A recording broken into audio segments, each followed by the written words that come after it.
Welcome back to How to Online. In this video, I'm going to show you how to use ultra wide camera on Snapchat. So we will just go into this Snapchat, and as you go into this Snapchat, just to upload a ultra wide camera or ultra wide photo or whatever video you want to upload it over this Snapchat, it's not possible because it will not give you the exact what you want, exact what you see over the ultra wide camera, right?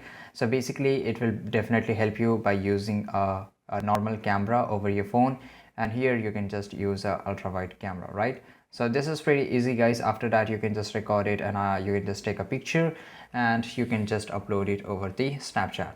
And there's another solution I will show you in the Snapchat. Just go to the Snapchat here, turn on all the notification permission whatever it's needed, then just click on the smiley here, and after that you have to click on the explore, which is on the bottom right side corner, and here you have to search wide.